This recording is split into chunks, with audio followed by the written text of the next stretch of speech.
जय श्री कृष्ण दोस्तों, आपका स्वागत है हमारे चैनल मैं स्पिरिचुअल मन में। आज मैं आप लोगों के सामने एक नई स्पिरिचुअल और मोटिवेशनल स्टोरी लेकर आ गई हूँ, जिसका टाइटल है क्यों नारद मुनि को मिला स्त्री रूप का श्राप।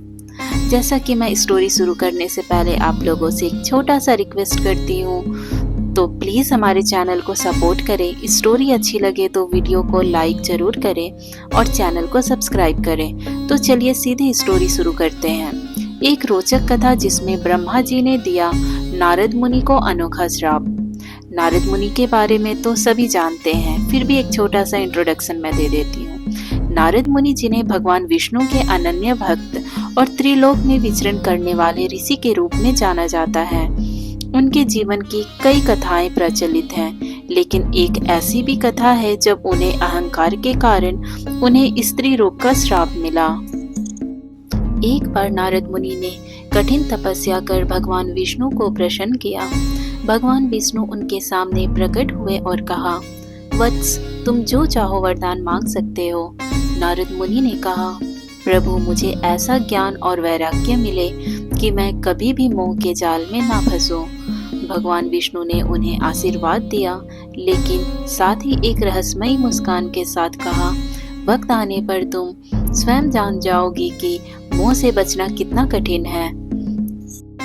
वरदान प्राप्त करने के बाद नारद मुनि को यह अभिमान हो गया कि वह अब मोह से परे हैं और कभी किसी माया में नहीं फंस सकते।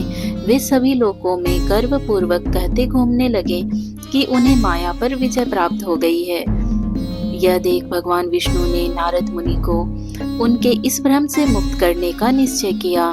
भगवान विष्णु ने अपनी योग माया से एक भव्य नगरी की रचना की, जहां एक राजकुमारी का स्वयंवर आयोजित किया जा रहा था।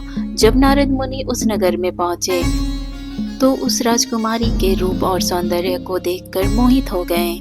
नारद मुनि ने सोचा, अगर मेरा रूप भी इतना ही सुंदर होता तो राजकुमारी अवश्य मुझे वर के रूप में चुनती।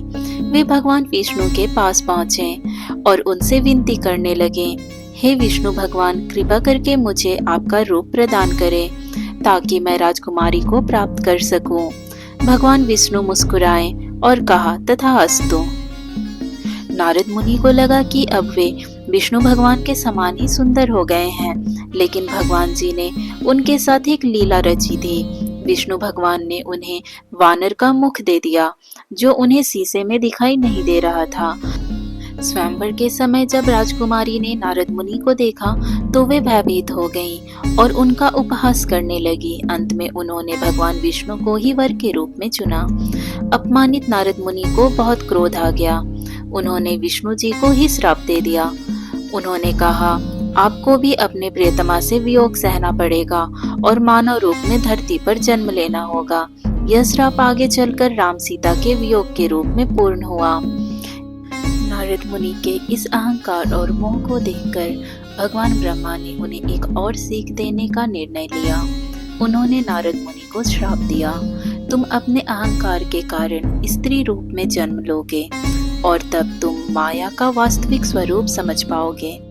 इसके बाद नारद मुनि ने एक समय के लिए स्त्री का रूप धारण किया और संसार के स्त्रियों के दुखों और संघर्षों का अनुभव किया।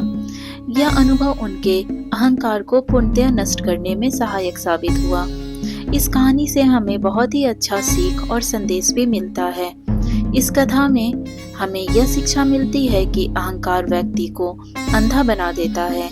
कोई भी माया और मोह से अछूता नहीं रह सकता, चाहे वह कितना भी ज्ञानी क्यों ना हो।